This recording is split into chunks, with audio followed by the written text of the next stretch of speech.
অনেক পেছনে চলে আসছে। এটা হলো আমাদের ব্যর্থতা।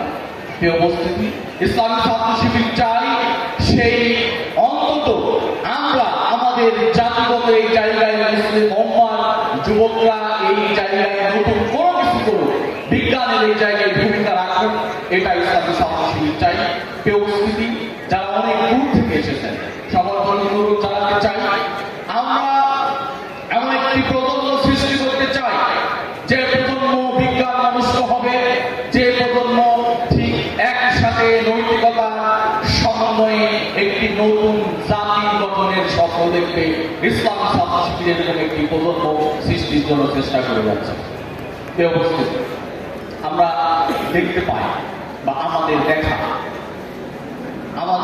দেখা পৃথিবীতে এখন অনেক কিছুই আবিষ্কার হয়নি, মানুষের জ্ঞান খুবই সামান্য।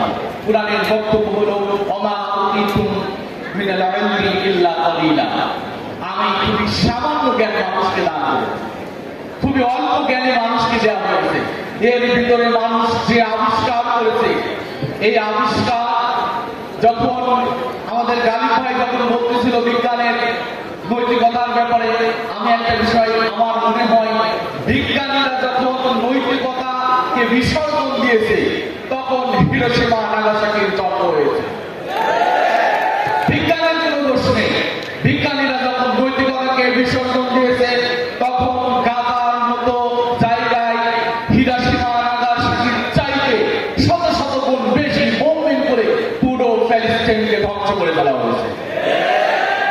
এই বিজ্ঞান থেকে যখন বিজ্ঞানীদের থেকে যখন নৈতিকতা বিসর্জন দিয়েছে তখন তারা এমন কিছু আবিষ্কার করেছে যে আবিষ্কারের মধ্য দিয়ে পৃথিবীতে যুদ্ধ বিগ্রহকে উম্মাদের মুসলিম উম্মাহ দেশ, বিভিন্ন দেশের মানুষ, বিভিন্ন জাতিকে দিনের পর দিন ধ্বংস করা হয়েছে।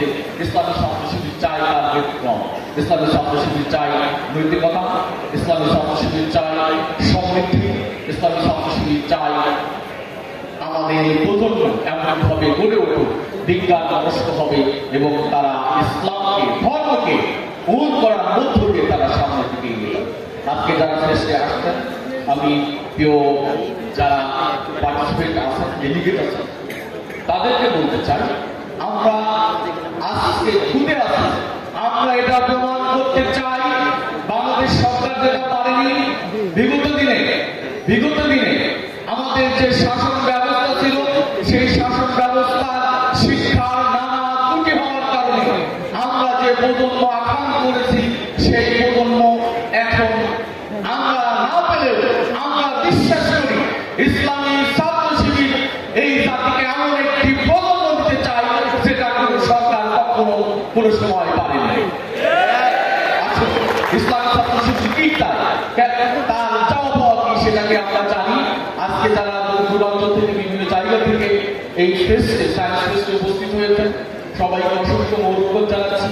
এবং একটি কথা না বললে নয়, আমরা আজকে এই সরাজ উদ্যানে যেভাবে আয়োজন করতে পেরেছি, যাদের রক্তের বিনিময়ে 24-এর সে সকল শহীদ যারা শহীদ হয়েছেন, আবু সাইদ সামনে থেকে শুরু করে সে সকল শহীদদের জন্য দোয়া করে, এবং যারা আহত হয়েছেন, যারা এখন চিকিৎসাধীন, তাদের জন্য আল্লাহর কাছে দোয়া করছে আল্লাহ যেন তাদেরকে দ্রুত সুস্থ করুন।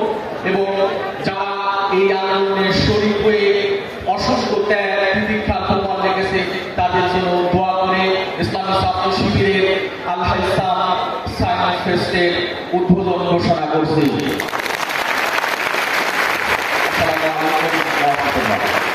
ধন্যবাদ, অনেক অনেক অনেক ধন্যবাদ সম্মানিত কেন্দ্রীয় সভাপতিকে।